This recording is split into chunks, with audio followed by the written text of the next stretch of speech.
इतनी अच्छी नौकरी वही पहले प्रयास में आपको मिल गई, आप वो छोड़ के क्यों आईएएस में आना चाहती हैं? अगर सभी लोग डाइवर्सिटी की तलाश में आईएएस बनेंगे तो फिर पुलिस सर्विसेज में कौन जाएगा? कौन से वो प्रावधान हैं कृषि समझौते में जो कि भारत के किसानों के लिए नुकसानदायक हो सकते हैं? रोबोटिक्स में क्या डेवलपमेंट्स हुए हैं? कुछ बहुत 2-3 महत्वपूर्ण चीज़ें हुई हैं जो ब्रेक थ्रू आई हैं रोबोटिक्स में, एआई में नहीं। क्या रीज़न है भारत के इजिप्ट को इनवाइट करने के?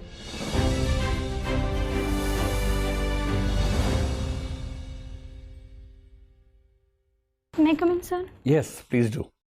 Good evening, sir. Good evening. Good evening, ma'am. बैठिए बैठिए बैठिए बैठिए बैठिए। Thank you, sir. आप दिव्या हैं? Yes, sir. दिव्या, अपना परिचय दीजिए ताकि आपके बारे में कुछ बुनियादी बातें हमें पता लग जाएं और फिर हम आपसे बात कर सकें।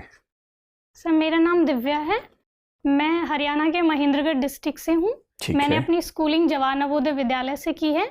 उसके बाद मैंने अपनी ग्रेजुएशन अपने डिस्ट्रिक्ट के कॉलेज से की है और पिछले वर्ष यूपीएससी में भारतीय पुलिस सेवा में मेरा चयन हुआ है। जी। और मेरी दिनचर्या के कुछ बेस्ट मोमेंट्स में है अपनी मम्मी से बातें करना, उनके साथ टाइम स्पेंड करना और घूमर डांस में मेरी रुचि है। ठीक है, तो आप पहले प्रयास में आईपीएस बनी है, ये आपका सेकेंड अटेम्प्ट है? Yes sir. अभी आपकी क्या उम्र है? सर 24।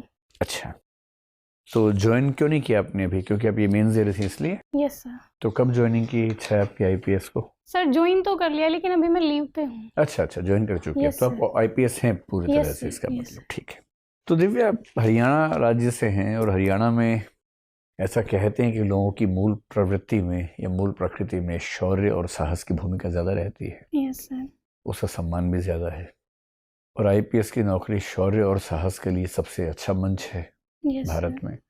इतनी अच्छी नौकरी वही पहले प्रयास में आपको मिल गई, आप वो छोड़ के क्यों आईएएस में आना चाहती हैं? आईएएस ही आपकी प्रेफरेंस होगी ना इस बार? Yes sir. क्यों आना चाहती हैं?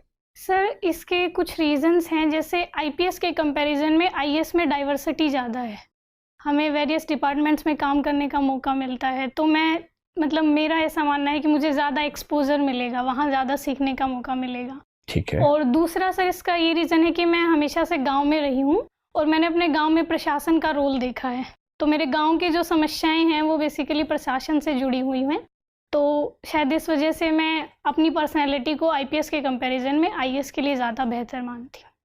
ठीक है, जैसे हरियाणा की समस्याओं में से एक समस्या है फीमेल फिटिसाइड की। Yes sir. मादा भ्रूण हत्या कहना चाहिए, बालिका भ्रूण हत्या। Yes sir. आप एक पुलिस अधिकारी के तौर पर पीसीपीएनडीटी एक्ट को ठीक से इम्प्लीमेंट करने में भूमिका निभा सकती हैं।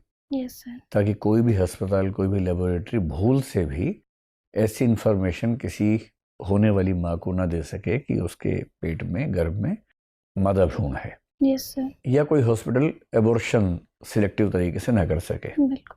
आईएएस के तौर पर आपकी भूमिका थोड़ी बढ़ जाती है और आपको ऐसी स्थितियां बनानी है कि ये समस्या जड़ से खत्म हो जाए। Yes sir. तो मुझे बताइए कि अगर हरियाणा में मादा भ्रूण हत्या की समस्या को जड़ से खत्म करना हो और Yes, आप sir.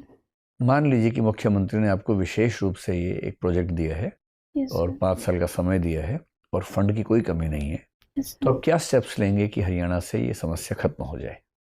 सर इसके लिए मैं कई लेवल्स पे काम करूंगी। सबसे पहले मैं कोशिश करूंगी कि जो भी पीसीपीएनडीटी के प्रावधान हैं उसके बारे में सर सबको अवेयरनेस हो, पेरेंट्स को, हेल्थ ऑफिशियल्स हैं, जो अल्ट्रासाउंड सेंटर्स हैं, सब जगह, कि क्या उसके लीगल एक्शंस हो सकते हैं इसके खिलाफ। दूसरा सर, जितने भी अल्ट्रासाउंड सेंटर हैं, अगर मुझे कोई भी इंफॉर्मेशन ऐसी मिलती है कि वहाँ ऐसा किया गया है तो मैं तुरंत उनका लाइसेंस कैंसिल कर दूंगी। तीसरा सर, मैं कोशिश करूंगी कि मैं विजिलेंस सेल बनाऊं, इसमें पंचायती राज इंस्टीट्यूशंस की रिप्रेजेंटेटिव की हेल्प ले सकती हूं कि तुरंत अगर ऐसा कहीं भी संदेह हो तो मेरे तक तुरंत सूचना पहुंचाई जाए और रेड मारी जाए सडनली, जिससे अगर ऐसा कुछ हो तो हम उसको तुरंत रोक सकें। मुझे ध्यान है कि हरियाणा के एक लेबोरेटरी के एक व्यक्ति से मेरी एक बार बात हो रही थी और मैंने उनसे पूछा कि क्या सरकार इस चीज़ को रोकने में सक्षम हो पा रही है पीसीपीएनडीटी के प्रावधानों के अनुसार। जी सर। तो उसने मुझे एक बहुत रोचक बात बताई, मैं आपसे पूछता हूँ कि आप क्या कदम उठाएंगे। यस। उसने बताया कि लेबोरेटरी में डॉक्टर्स और जो स्टाफ है वो पैसे लेता है मरीजों से ये बताने के लिए कि भ्रूण मेल है या फीमेल है। तो मैंने पूछा कि फिर वो फंसते क्यों नहीं? तो उसने बताया कि सर तरीका ऐसा है कि दुनिया की कोई सरकार फंसा ही नहीं सकती है। Yes sir. वो जब रिपोर्ट बनाते हैं सिर्फ इतना बोलते हैं कि रिपोर्ट लेने के लिए मंडे को आ जाना या फ्राइडे को आ जाना। मंडे यानी मेल, फ्राइडे यानी फीमेल। इस लेवल पर जाकर आप कैसे किसी लेबोरेटरी को फंसा पाएंगे? तो इमेजिन कीजिए कि आपके ज़िले में इस स्तर पर चीज़ें हो रही हैं, और ये मंडे फ्राइडे तो एक तरीका है, इसके और 1000 तरीके हो सकते हैं। कोई सिर्फ इतना ही तय कर ले कि मैं दाएं हाथ से साइन करूं तो समझ जाना बेटा है, बाएं से साइन करूं तो समझ जाना बेटी है। ऐसे 1000 तरीके हो सकते यस हैं। सर। इस लेवल पर जाकर कैसे बदलाव करेंगे आप? सर अगर ऐसी मानसिकता है तो वो बेसिकली सोसाइटी के स्तर पर ही चेंज हो सकती है। जब तक सर महिलाओं के लिए समाज में एक्सेप्टेंस नहीं बढ़ेगी, उनको एम्पावर नहीं किया जाएगा, तब तक लोग सर किसी ना किसी तरीके से दुरुपयोग करते रहेंगे। तो अगर ऐसा दुरुपयोग हो रहा है तो लॉन्ग टर्म में तो मैं सर यही करूँगी कि वुमेन एम्पावरमेंट का काम किया जाए। बेसिकली लड़कियों के लिए ऐसी कोई स्कीम्स लाई जाएं ताकि जो पेरेंट्स हैं वो सर लड़कियों को बोझ ना समझे। और सर ये जो एक्शन हो रहे हैं किसी लेबोरेटरी में, तो इसके लिए सर विजिलेंस सेल ही हो सकती है जो मुझे गुप्त इन्फॉर्मेशन दे दे और मैं उसके लिए एक्शन करूं। हिंदी साहित्य के आप विद्यार्थी हैं, क्या हरियाणवी साहित्य का योगदान हिंदी साहित्य के विकास में देखा जा सकता है? सर बेसिकली हरियाणा में हिंदी का कोई बड़ा कवि तो नहीं हुआ है, लेकिन जिस टाइम सर हरियाणा बना नहीं था सेपरेट रीजन, उस समय दिल्ली के आसपास अमीर खुसरो जो हैं उनको सर हिंदी का मतलब हरियाणा के क्षेत्र में इंक्लूड किया जा सकता है। तो सर इन्हीं को मैं मान। हरियाणा के कोई प्रसिद्ध हिंदी कवि या हिंदी उपन्यासकार, हिंदी कहानीकार? सर जिन्होंने हरियाणवी में लिखा है या हिंदी में भी लिखा हो लेकिन हरियाणा से हो? सर एक लक्ष्मी चंद है जी। रागनी लिखी है सर उन्होंने, बेसिकली हिंदी में और हरियाणवी में दोनों में। जो रागिनी हरियाणा में है उसको हिंदी साहित्य के फॉर्मेट्स में किस फॉर्मेट के नज़दीक मान सकते हैं? सर कविता में इंक्लूड किया जाएगा। हिंदी साहित्य का विश्व साहित्य को क्या योगदान है? कुछ ऐसे कवियों का, कुछ ऐसी रचनाओं का जिक्र कीजिए जी सर। जो पूरे विश्व साहित्य में अपनी छाप छोड़ने के लिए मजबूत हैं। सर एक तो अभी हाल में जो गीतांजलि श्री को बुकर प्राइज मिला है रेत समाधि के लिए। जी सर अभी तो मैं यही रिकॉल कर पा रही। अगर आपको हिंदी साहित्य के 1000 वर्षों के जितने भी कवि, लेखक, साहित्यकार जो दिवंगत हो चुके हैं, यदि आपको कभी उनमें से किसी एक के साथ मिलने का मौका मिले, यस सर। किससे मिलना चाहेंगी और क्यों?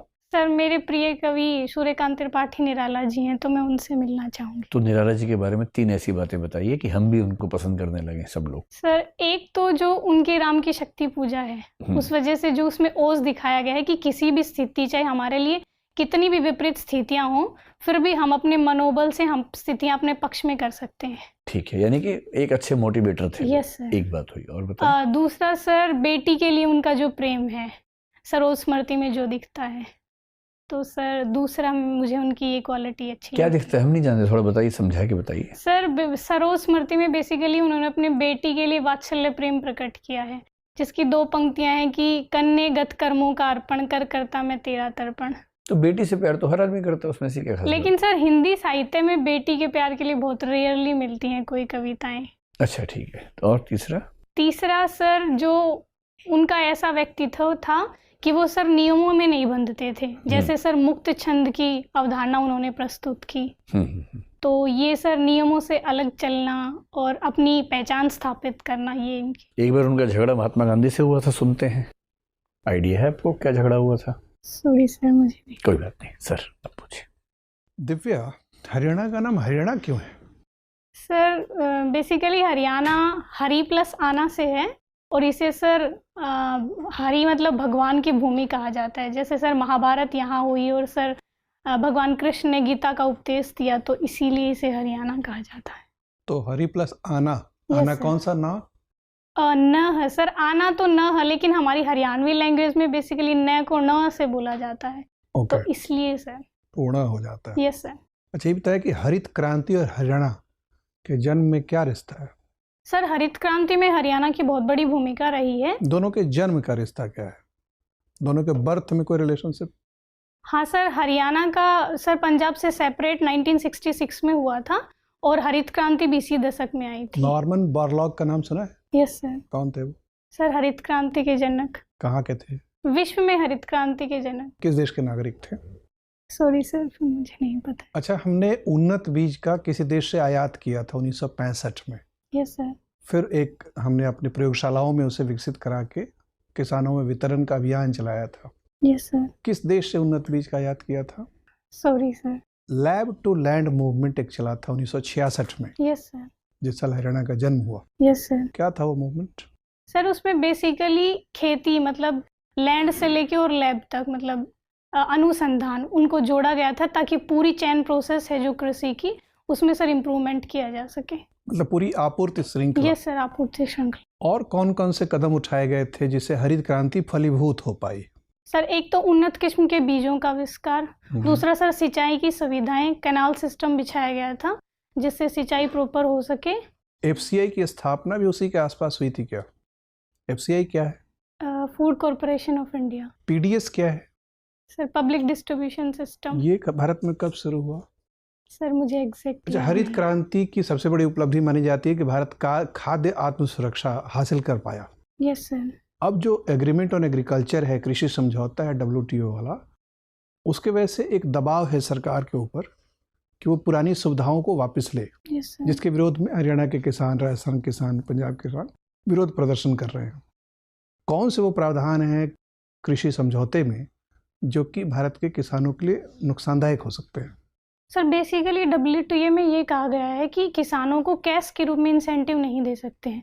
जितना प्रोडक्शन है उसका डेवलप्ड जो कंट्रीज़ हैं वो 5% दे सकती हैं और डेवलपिंग 10% दे सकती हैं। अब जैसे सर MSP के रूप में भारत सरकार जो किसानों को MSP के रूप में कैश उपलब्ध कराती है, उनसे खाद्यान्न खरीदती है, वो सर हमारे भारत में 10% से ज़्यादा है। तो बेसिकली इसी के ऊपर WTO में विवाद है। क्या आपको यकीन है कि वाकई 10% से ज़्यादा है? सर रिपोर्ट्स में तो ऐसा अच्छा, ही है। अनाज भंडारण को लेकर भी कुछ नियम में प्रावधान है, फूड स्टोरेज को लेकर क्या प्रावधान है और क्या दबाव है सरकार पर उसके लिए? सॉरी सर, मैं अभी रिकॉल नहीं कर अच्छा। पा रही हूँ। कृषि वस्तुओं के बाजार में विकृति से हम क्या समझते हैं? सरकार के उपस्थिति से कृषि बाजार में किस प्रकार की विकृति आ सकती है? सर गवर्नमेंट की उपस्थिति है, जो प्राइवेट मार्केट होता है सर, प्राइवेट सप्लायर्स होते हैं जो खरीदने वाले होते हैं, उनको सर एक ये उनके लिए सर मार्केट में मतलब उनके लिए कमी हो सकती है। अगर गवर्नमेंट आ जाती है तो सर उनके लिए थोड़े ऑप्शंस कम हो जाते हैं। जैसे MSP के ऊपर खरीदना होता है तो सर अगर सरकार खरीदती है MSP के ऊपर या नहीं खरीद पाती है तो प्राइवेट प्लेयर्स को भी उसी रेट पर खरीदना पड़ता है। ये विकृतियाँ हो जाती हैं। तो आपको क्या लगता है, आप तो चूंकि किसान परिवार से आती हैं, हरियाणा की रहने वाली हैं, जो कृषि विपणन संस्थाएं हैं, मंडियां हैं, यस सर। जिससे कि किसानों को बड़ा भरोसा है कि उनसे सहारा मिलता है, यस सर। इसको बंद कर देना चाहिए, ध्वस्त कर देना चाहिए, पूरी तरह से स्वतंत्र बाजार पर आश्रित कर देना चाहिए कृषि उपज को? नहीं सर, मुझे ऐसा लगता है कि जो APMC मंडियां हैं उनमें कुछ सुधार की आवश्यकता है, लेकिन इसके साथ साथ ही प्राइवेट प्लेयर्स को भी सर पूरी छूट होनी चाहिए। जैसे कॉन्ट्रैक्ट फार्मिंग के रूप में अभी जो 3 कृषि कानून लाए गए थे, तो मुझे लगता है सर सिर्फ APMC मंडियों को सर सिरे से खारिज नहीं कर देना चाहिए, उनमें कुछ सुधार करना चाहिए ताकि सर वो अपना कार्टेलाइजेशन ना कर सकें, जिससे किसानों को कम कीमत पर अपना अनाज बेचने के लिए मजबूर ना होना पड़े। कानून लाकर सरकार ने सही किया था या कानून वापस लेके सही किया? सर बेसिकली ये कानून लाने के पीछे सरकार की इंटेंशन सही थी, लेकिन जो विरोध हुआ वो इसलिए हुआ क्योंकि इसकी प्रक्रिया में कुछ कमी थी। जो किसान ऑर्गेनाइजेशंस हैं उनसे सर अच्छे से बात नहीं की गई।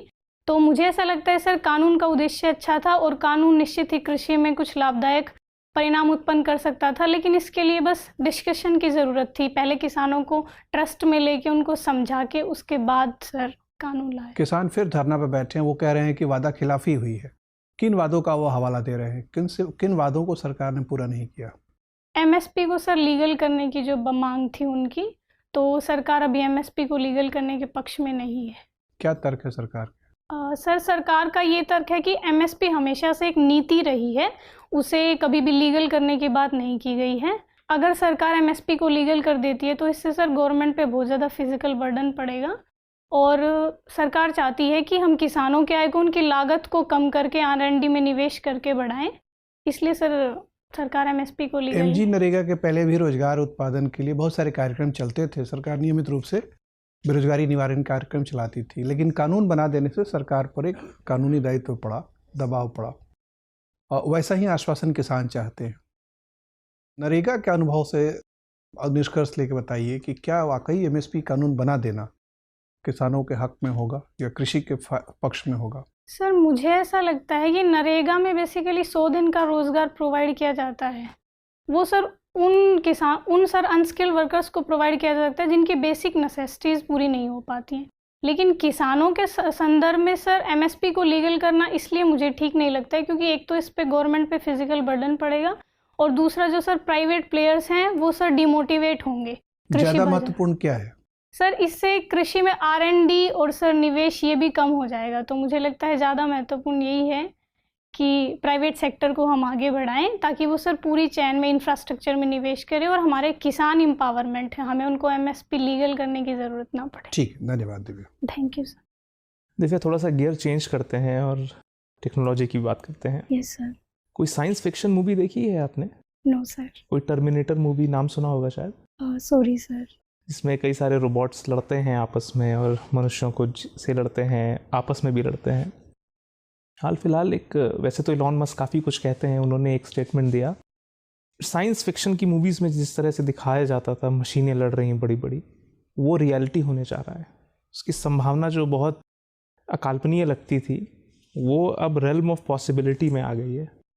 ऐसा क्या कुछ हुआ है जो कि उनको ये स्टेटमेंट देना पड़ा? सर अभी हाल में एआई के क्षेत्र में और रोबोटिक्स के क्षेत्र में काफ़ी इम्प्रूवमेंट हुआ है, टेक्नोलॉजी में काफ़ी इम्प्रूवमेंट हुआ है। जैसे अभी चैट जीपीटी आया है सर। रोबोटिक्स में क्या डेवलपमेंट्स हुए हैं? कुछ बहुत 2-3 महत्वपूर्ण चीज़ें हुई हैं जो ब्रेक थ्रू आई हैं रोबोटिक्स में, एआई में नहीं। वो क्या आई हैं?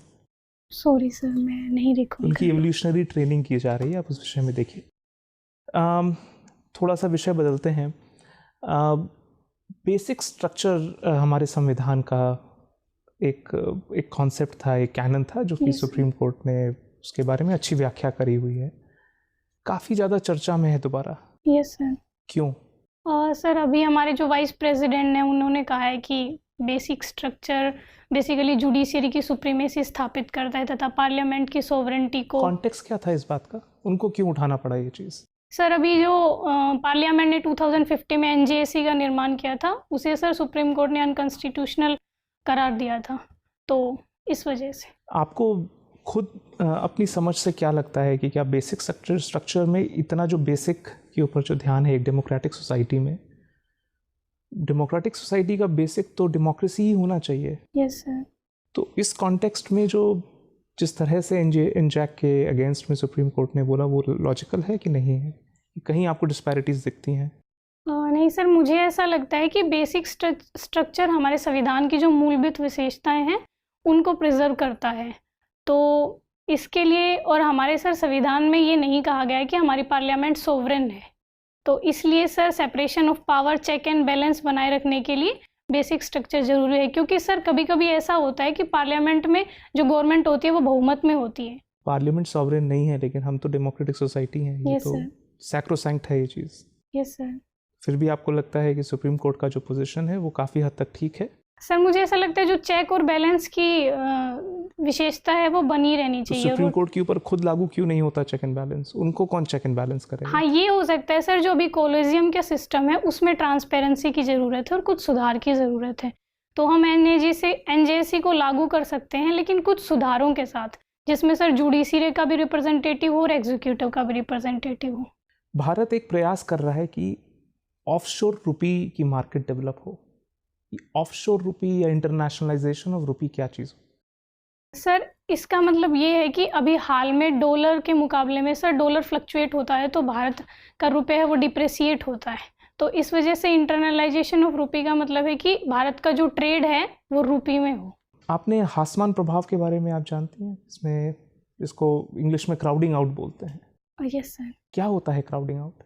ये सर ऐसे होता है जो फाइनेंशियल मार्केट में जब गवर्नमेंट ज़्यादा डेब्ट ले लेती है तो प्राइवेट इन्वेस्टमेंट के लिए कम स्पेस बचता है, उसको क्राउडिंग आउट इफेक्ट कहते हैं। सपोज कुछ एक फिक्स सेविंग है, सरकार अगर उस सेविंग से बोरो कर रही है, यस सर, इकोनॉमी के लिए तो अच्छा ही होना चाहिए। सरकार भी प्रयास कर रही है, सिग्नलिंग दे रही है मार्केट को कि उसका विश्वास है। Yes sir. तो फिर इसको इतना नेगेटिव क्यों देखा जाता है क्राउडिंग आउट को? सर इसको नेगेटिव इसलिए माना जाता है क्योंकि गवर्नमेंट के पास बेसिकली कल्याणकारी कार्य करने होते हैं। उसके पास सर जब कल्याणकारी कार्य करता है तो कैपिटल एक्सपेंडिचर के लिए कम पैसा बचता है और इंफ्रा के डेवलपमेंट के लिए प्राइवेट सेक्टर का इन्वॉल्वमेंट बहुत जरूरी है। तो आपको लगता है कि कैपिटल इन्वेस्टमेंट्स वगैरह के लिए प्राइवेट सेक्टर ज़्यादा सुदृढ़ है या ज़्यादा अच्छे से कैपिटल एलोकेशन कर सकता है और सरकार नहीं कर सकती है? नहीं सर, ऐसा नहीं मानना है मेरा कि सरकार नहीं कर सकती, लेकिन इसके लिए प्राइवेट सेक्टर का इन्वॉल्वमेंट बहुत ज़रूरी है। मतलब हम पब्लिक प्राइवेट पार्टनरशिप ये सब करके कर सकते हैं। मेरा आखिरी प्रश्न चाइना को लेकर है। Yes sir. चाइना के इंकर्जन्स हुए हैं अभी हाल फिलहाल में भी। लगभग साल में कितने इंकर्जन्स होते हैं जो चाइना की तरफ से लगातार रहते हैं? सर ऐसे कोई फिक्स तो नहीं है। लगभग रेंज क्या होती होगी? 2, 3, 4, 5? सर 2-3 सैकड़ों में होते हैं। रिपोर्ट कुछ होते हैं, बाकी नहीं। अच्छा, ये वुल्फ वॉरियर डिप्लोमेसी के बारे में जानती हैं? Yes sir. ये वुल्फ वॉरियर नाम कहाँ से पड़ा? सर ये बेसिकली कोई मूवी थी चाइना में, उसके इसका कोई प्रत्यक्ष एग्जांपल दीजिए ना जहाँ पे वो वुल्फ वॉरियर बन के उनके डिप्लोमेट्स हम पे अटैक किया हो, भारत के डिप्लोमेट्स पे। कहीं ऐसा हुआ है क्या? सॉरी सर, मैं अभी तो रिकॉल नहीं कर। श्रीलंका में एक कन्फ्रंटेशन हुआ था इंडिया और चाइना का। Yes sir. उसमें काफ़ी तीखी टिप्पणी दोनों तरफ से डिप्लोमेट्स ने करी थी ट्विटर पे। क्या कॉन्टेक्स्ट था, कुछ आपको ध्यान है? Sorry sir. Thank you. Sorry. Divya, yes ma'am. ये बताइए, एक तो होता है फॉरेस्ट कंजर्वेशन रूल्स 2022 में जो आए हैं, और एक था हमारा forest rights act yes ma'am. 2006 का। इन दोनों के बीच कुछ विरोधाभास है, आपको पता है क्या है? ये दोनों चीज़ों के बारे में जानते हैं? Yes, ma'am. हाँ, तो इन दोनों के बीच कौन सा बिंदु है जो विरोधाभास है? मैम इसमें बेसिकली ट्राइबल्स जो होती हैं, फॉरेस्ट ड्वेलर्स होते हैं, उनके राइट्स को लेके विरोधाभास है। फॉरेस्ट राइट्स एक्ट में ये कहा गया है कि 4 हेक्टेयर तक अगर लैंड है किसी के पास तो उस पर ट्राइबल्स का अधिकार होगा।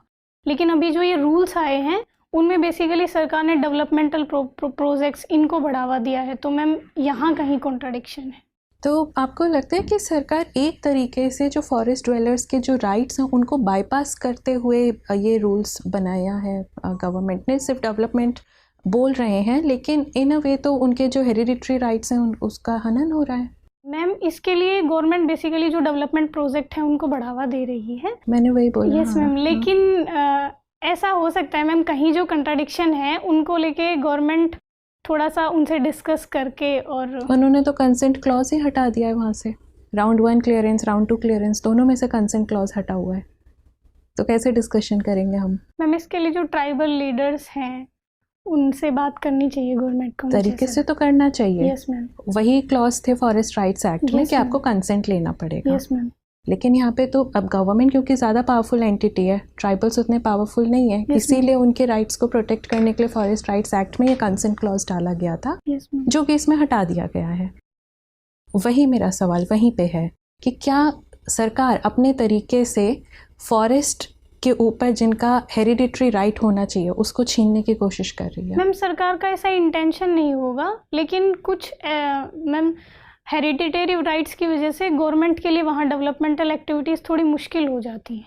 तो जब डेवलपमेंट वर्सेस राइट का जब भी कॉन्फ्लिक्ट आए तो उसमें डेवलपमेंट ज़्यादा इंपॉर्टेंट है? नहीं मैम, ऐसा नहीं है। मुझे ऐसा लगता है कि मैम गवर्नमेंट को इसके लिए बात करनी चाहिए। अच्छा ठीक है।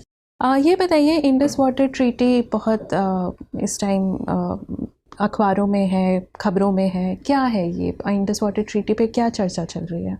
Ma'am basically Indus water treaty 1960 में वर्ल्ड बैंक की मध्यस्थता में की गई थी, जिसमें जो ईस्टर्न रिवर्स हैं वो पाकिस्तान को दी गई थी 3 रिवर, और मैम वेस्टर्न है उन पे अधिकार भारत को दिया गया था उनके वाटर पे। ईस्टर्न वेस्टर्न में कंफ्यूज तो नहीं हो रहे आप? वेस्टर्न में भारत और ईस्टर्न में, सॉरी मैम, ईस्टर्न में भारत, वेस्टर्न में पाकिस्तान। हाँ जी हाँ, तो फिर आगे अभी विवाद किस बात पे है? एक बार मैम जो पाकिस्तान है वो मैम उसमें मैम क्लोज है कि अगर आपको यूनिलैटरली उसमें कोई चेंजमेंट करना है तो उसके लिए आप दोनों पक्ष सहमति से करेंगे, लेकिन Pakistan international court of Hague में चला गया था मैम यूनिलैटरली। तो अभी भारत ने आर्टिकल उसमें 12 है मैम, उसके तहत पाकिस्तान को 90 दिन का नोटिस दिया है कि हमें मैम चेंजमेंट करना है इसमें अपने प्रोजेक्ट्स चेंज करना है हमें ट्रीटी में। Yes ma'am.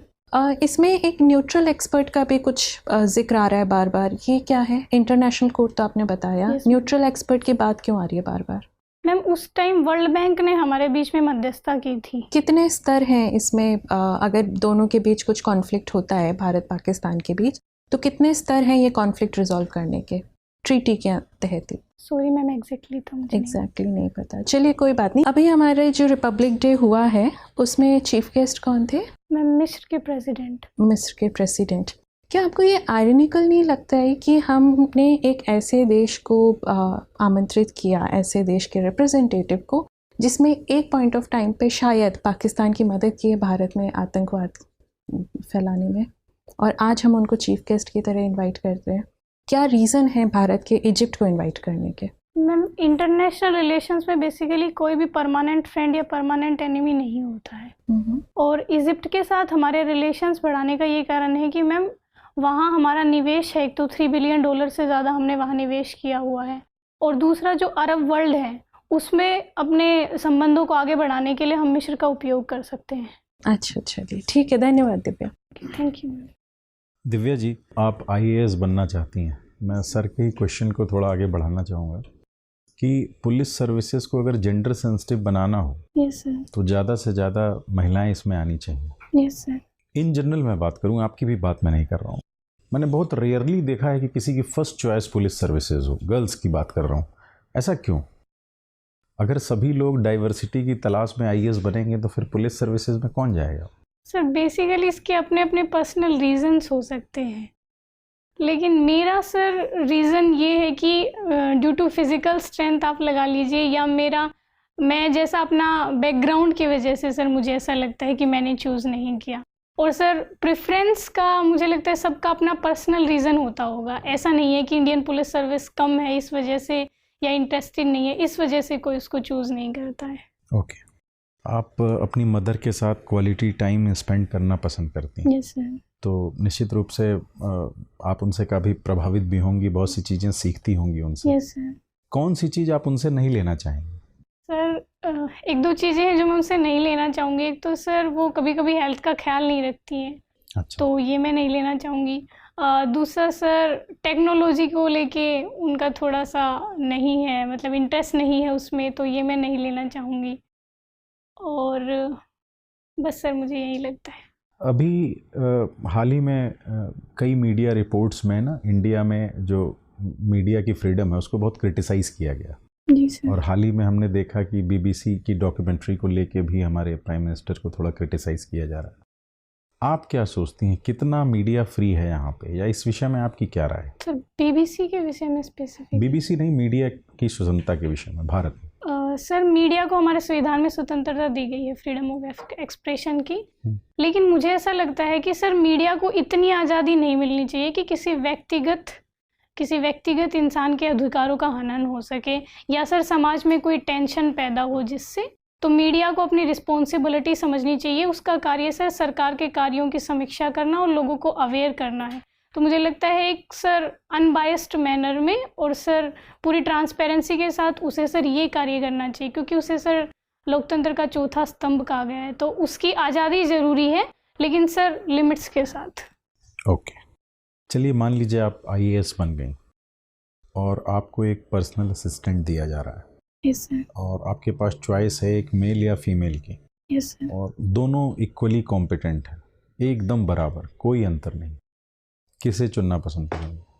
सर हर चीज़ में दोनों बराबर। एकदम इक्वली कॉम्पिटेंट है, कोई अंतर नहीं किसी भी लेवल पे। सर मैं फीमेल को प्रेफरेंस देना चाहूँगी। क्यों? सर क्योंकि चूँकि मैं फीमेल हूँ तो मुझे ऐसा लगता है कि मेरा एक इमोशनल कनेक्ट भी है, और अगर योग्यता में वो दोनों बराबर हैं तो मैं मतलब चाहती हूँ कि महिलाओं को ज़्यादा आगे बढ़ाएं। तो यहाँ जेंडर डिस्क्रिमिनेशन नहीं हो रहा? नहीं सर, आपने बोला कि दोनों बिल्कुल बराबर हैं, किसी भी चीज़ में कम नहीं है, तो मुझे लगता है। अच्छा ठीक है, अपनी कोई दो कमियाँ बताइए हमें। सर मेरी एक कमी तो ये है सर, मेरा थोड़ा सजेस्टिव नेचर है। कभी कभी मुझे ऐसा लगता है कि जहाँ मुझे सजेशन नहीं देनी होती है मैं वहाँ भी सजेशन दे देती हूँ, इस वजह से कभी कभी मेरा नुकसान भी हो जाता है। और दूसरा मुझे लगता है सर मैं अपने हेल्थ का ख्याल नहीं रखती हूँ, कभी कभी जब प्रेशर में होती हूँ या कुछ काम होता है, तो ये दो वीक। ठीक है, थैंक यू सर। दिव्या, आपने बताया कि आपको अपनी मम्मी से बात करना अच्छा लगता है। उनकी उम्र मेरे ख्याल से लगभग 50 के आसपास होनी चाहिए, है ना? ये बताइए कि 50 साल के व्यक्तियों के जीवन में क्या क्या दिक्कतें आनी शुरू हो जाती हैं, और उन दिक्कतों के समाधान में latest development science and technology में क्या क्या हुए हैं? सिर्फ सर साइंस एंड टेक से रिलेटेड? बाकी बता सकती है, कहीं और भी हुआ हो तो। ऐसा कहते हैं कि 40 साल के बाद व्यक्ति में बुढ़ापा धीरे धीरे आने लगता है। अलग अलग फेजेस में अलग अलग चीज़ें सामने आती हैं। Yes sir. तो किस उम्र में क्या दिक्कतें आती हैं, और क्योंकि आप मम्मी से बहुत बात करती हैं तो आपको बताती होंगी ना कि मुझे क्या क्या दिक्कतें आ रही हैं।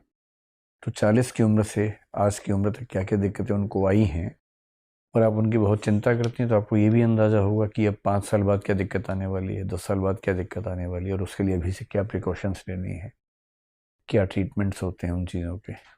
सर इसमें एक तो मुझे लगता है कि जो सर इस उम्र में अकेलापन फील होता है, तो सर ये दिक्कत है। तो इसके लिए सर इसकी तो कोई दवाई नहीं आती है। नहीं सर, मैं टाइम स्पेंडिंग की कह रही हूँ। ठीक है। तो सर मोबाइल फ़ोन पे उनका जो टाइम आप कैसे भी पास कर सकते हैं, मतलब बोल के आप गाने में म्यूज़िक सुन सकते हैं, कुछ देख सकते हैं। ये तो वो उत्तर जो आप याद करके आई हैं, जी पर मैंने पूछा कुछ और है। मैंने तो ये पूछा कि 40 की उम्र के बाद या उससे थोड़ा पहले से ही यस सर। जब उम्र बढ़ती है तो क्या क्या दिक्कतें आती हैं इस उम्र में, और उनके समाधान के क्या क्या तकनीकें हमारे पास हैं। जैसे एक सिंपल एग्जांपल है कि 40 की उम्र के आसपास 2 साल पहले या 2 साल बाद हर आदमी को पढ़ने के लिए चश्मा पहनना पड़ता है नज़दीक का। यस ये सर। 40 की उम्र में अक्सर 99% केसेस में हो ही जाता है। मैं तो ऐसी बातें जानना चाह रहा हूँ, और क्योंकि आपने लिखा है कि मम्मी से बात करना आपका क्वालिटी टाइम है, यस सर। तो निश्चित रूप से आपको कुछ ज़्यादा पता होगा हम लोगों की तुलना में इस मामले में। जैसे कैल्शियम डिप्लीशन की एक समस्या महिलाओं में मानते हैं कि 40 के बाद आने लगती है, किस उम्र में आती है, और क्या कोई प्रिकॉशंस आपने ली उनके लिए? सर हेल्थ से रिलेटेड तो मुझे लगता है उनके खाने पीने का, जैसे जैसे उम्र बढ़ती है जो चीज़ें हम घर में खाते हैं, जैसे हमारे हरियाणा में बेसिकली घी और दूध ज़्यादा खाते हैं, तो वो सर उनको इतना डाइजेस्ट नहीं होता है। ठीक है। तो इसके लिए हम कोशिश करते हैं उनको थोड़ा हल्का भोजन दिया जाए। ठीक है। और दूसरा सर जैसे जैसे उम्र बढ़ती है वैसे वैसे थोड़ा बीपी प्रॉब्लम होने लग जाती है। ठीक है। तो इसके लिए हम कोशिश करते हैं कि हम सुबह उनको जॉगिंग पे लेके जाएं। अच्छा, सिलेक्शन के बाद मान लीजिए आपको तमिलनाडु का ऑर्डर मिला यस सर। और आपकी मम्मी ये कहें कि मैं कुछ भी हो जाए अपने घर छोड़ के नहीं जाऊंगी, जी सर। फिर आप वहाँ रह के उनका ध्यान यहाँ कैसे रखेंगे? सर वैसे तो मैं उनको साथ ले जाऊंगी। ये सिर्फ आपको चुनना है नहीं या नहीं उनको भी सर, सोचना है इस बारे में? उनका सर है पहले से कि मैं जहाँ जाऊंगी वो मेरे साथ जाएंगे। ठीक ठीक ठीक। ठीक है दिव्या, आपसे बात करके बड़ा अच्छा लगा, अब आप जा सकती हैं। Thank you sir. Thank you sir. कैसा रहा इंटरव्यू? सर घबराहट हो अभी गई? मेरी तैयारी अच्छे से हुई नहीं है। ये तो ना जिस दिन इंटरव्यू रियल होता है उस दिन भी सुबह लगता है कि तैयारी अच्छे से नहीं हुई, बस 1 साल और मिल जाता है। अगर मुझे आज तक लगता है, अगर मुझे कोई कहे कि इंटरव्यू देना है, मैं कहूँगा बस 2 दिन और पढ़ने दो यार, फिर आऊँगा। तो ये तो नॉर्मल बात है। उसके अलावा बताओ। सर और पढ़ना है मुझे अभी। नहीं, वो तो खैर है ही, पढ़ना तो है, वो तो है। देखो एंट्री बढ़िया है, बैठने का स्टाइल बढ़िया है, ड्रेस बढ़िया है। आप ये पहनने वाली साड़ी वहीं पर यही अच्छा। ठीक है, बढ़िया है। इसको पहनने का स्टाइल थोड़ा हरियाणवी किस्म का रखा है ना आपने नहीं नहीं जानबूझ सर, ये के? मैंने खुद बांधी है तो मुझे आती हाँ, नहीं थोड़ा थी। हरियाणवी स्टाइल लग रहा है इससे, थोड़ा ठीक से, मतलब मुझे एकदम लगा पहली नज़र में, मैं वहीं का हूँ ना, तो मुझे एकदम हरियाणा की सुगंध आने लगी अचानक आपके स्टाइल से। तो वहाँ मतलब जो ज़्यादा मानक तरीका है वो बेहतर रहेगा। ठीक है। IPS और IAS वाला आपका डिफेंस ठीक था, बढ़िया था जो शुरुआत में था। बाद में आपने कहा कि IPS इसलिए भी नहीं कि मेरी हेल्थ बहुत ख़राब है। हेल्थ को मतलब इतना मत फोकस करो, 2-3 बार ये बात आ गई है ना। जो शुरू में स्टैंड था ना कि मेरी प्रकृति से उतना मैच नहीं करता, वो ज़्यादा अच्छा स्टैंड है, नेचर पे रखो उसको। हरियाणा की डेवलपमेंट को लेकर, फीमेल फेटिसाइड को लेकर आपकी स्टैंड ठीक रहे, लेकिन थोड़ा सा बेहतर मैं उम्मीद कर रहा था कि जब आपसे पूछा गया कि फेटिसाइड की प्रॉब्लम IPS हो गए तो आप छापा मारेंगी, कंट्रोल कर लेंगी, IAS होने पे आप कैसे ठीक करेंगे। काफ़ी बाद में आप इस पर आई कि फिर तो समाज का मिजाज बदलना होगा। Yes sir. तो शुरू से ही एक IAS वाली अप्रोच में ना कि जब तक सोशल टेंडेंसीज नहीं बदलेंगी, एटीट्यूड्स नहीं बदलेंगी, कैसे बात बनेगी। उन एटीट्यूड्स को बदलने के लिए क्या पॉलिसी आपकी होगी, ये पूछने की बात थी। जब मैंने कहा कि CM ने आपको सारे अधिकार दिए हैं, फंड दिया है, 5 साल का टाइम दिया है, तो फिर तो आपको गहरे स्तर पर समाधान करने होंगे ना। इन सब प्रॉब्लम से पहले मतलब बना के जाओ पॉइंट्स अपने। फिर मैंने हरियाणवी साहित्य पूछा जानबूझ के, क्योंकि हिंदी साहित्य आप तैयार करके आई थी, हरियाणवी साहित्य बिल्कुल नहीं पता होगा। तो हरियाणवी साहित्य और हिंदी साहित्य में हरियाणवी लोगों की भूमिका थोड़ा सा पढ़िए। सर मैंने वो देखा था, कुछ है ही एक नहीं। बहुत प्रसिद्ध कवि उदय भानु हंस है, उनके बारे में देखिए, अभी उनकी मृत्यु हुई है, उनको ठीक अच्छे खासे प्राइज मिले थे, और भी कुछ लोग होंगे ज़रूर। हिंदी लिटरेचर का विश्व साहित्य में क्या योगदान है जब ये पूछा जाए तो आपको बताना है। जैसे तुलसीदास ने इतना बढ़िया महाकाव्य लिखा, सूरदास का वात्सल्य वर्णन दुनिया में उससे कोई मुकाबला नहीं माना जाता है। बिहारी के मुक्तक का जिक्र कीजिए, जॉर्ज ग्रियर्सन पागल हो गए थे कि पूरे यूरोप में ऐसा कभी नहीं है। तो जब लोग कह रहे हैं, यूरोप का आदमी कह रहे हैं कि यूरोप में ऐसा कभी नहीं है, हम उसको नहीं कोट कर रहे, है ना। तो वो सब पॉइंट्स टिप्स पे रखिए। एक्सप्रेशन आपका जनरली बहुत अच्छा है, शुरुआत में तो काफ़ी अच्छा था, बाद में थोड़ा दबाव में आ गए। एक फिजिकल को आप फिजिकल बोल रही हैं, इसको ध्यान से नोट कर लीजिए। और चेंजमेंट कोई शब्द नहीं होता है, चेंज ही बोलना है। चेंज भाववाचक संज्ञा है तो मेंट की जरूरत ही नहीं है। मेंट हम लगाते हैं भाववाचक संज्ञा बनाने के लिए, तो चेंज तो पहली संज्ञा है ना। साइंस टेक पे थोड़ा सा देखने की जरूरत है, लेटेस्ट वाला। कॉलेजियम और बेसिक स्ट्रक्चर पे आंसर ठीक है, इंडस वाटर ट्रीटी भी ठीक है, लेकिन उम्मीद थी कि आप थोड़ा और गहरा बताएंगे। तो जो मुद्दे चल रहे हैं आजकल, जैसे कॉलेजियम है, अब बेसिक स्ट्रक्चर भी चल ही पड़ा है, डिबेट चल पड़ी है, तो इन सब पे टिप्स पे चीज़ें होनी चाहिए। इन पे 10-10 पॉइंट तुम रिसर्च करके नोट कर लीजिए, और जैसी बात शुरू लगना चाहिए कि किसी खतरनाक व्यक्ति से बात चल रही है। ठीक है, बेसिक सुझाव हमारा है, करंट अफेयर्स पे काम कर लीजिए। मेन ऐसा है कि थोड़ा डेप्थ वहाँ लैक हो रही है। मम्मी वाले भी मैंने जानबूझ के थोड़ा चेंज किया सवाल इस बार, कि आप अगर मम्मी से इतना ही बात करने का शौक है तो मम्मी की उम्र में क्या क्या दिक्कतें होती है पता होना चाहिए, लेकिन ऐसा लगा कि आप वहाँ ब्लैंक हो गए। तो जल्दी से स्टडी कर लो कि 30 की उम्र के बाद से ही किस किस उम्र में क्या क्या प्रॉब्लम्स होती हैं, और टेक्नोलॉजी में क्या क्या उसके लिए सॉल्यूशंस हैं। और जब पूछें कि आपकी जॉब के बाद वो अकेली होंगी तब कैसे मैनेज करोगी, ये नहीं कहना कि मैं वो ले जाऊंगी साथ में, उससे लगता है कोई वस्तु है कि उठा के ले जाना है जैसे। तो उनकी चॉइस का महत्व दिखना चाहिए कि उनका फैसला है। और आमतौर पर उस उम्र के लोग बहुत सहज नहीं होते कहीं जाने में। 4 दिन जाएंगे, उसके बाद भाग के वापस आ जाएंगे, कि वहीं रहेंगे अपने लोगों के बीच में। तो इन सब इश्यूज़ पे, क्योंकि आपने वो लिखा है अपनी हॉबी में, बाकी तो आप IPS बनी ही हैं, तो कोई बहुत बड़ा चैलेंज तो है नहीं। पर चैलेंज ये है कि अगर आप प्रॉपर IAS के लायक रहेंगे नहीं लाएंगे तो फिर फ़ायदा नहीं ना पूरे 1 साल की मेहनत का। कम से कम 195 इंटरव्यू में आए और बहुत शानदार सा रैंक आए, तब मज़ा आएगा। थोड़ी सी मेहनत की ज़रूरत है, स्पेशली करंट अफेयर्स में। शुरू के 10 मिनट का आपका एक्सप्रेशन शानदार था, मैंने लिखा कि शानदार एक्सप्रेशन है। धीरे धीरे जब वो नॉलेज में मामला फंसता गया, वो एक्सप्रेशन डाउन होता गया। तो जब वो नॉलेज आपकी ठीक रहेगी इंटरव्यू तक, तो फिर वो एक्सप्रेशन भी ठीक रहेगा। चिंता की बात नहीं है ज़रा सी भी। ठीक है, या all the best. Thank you.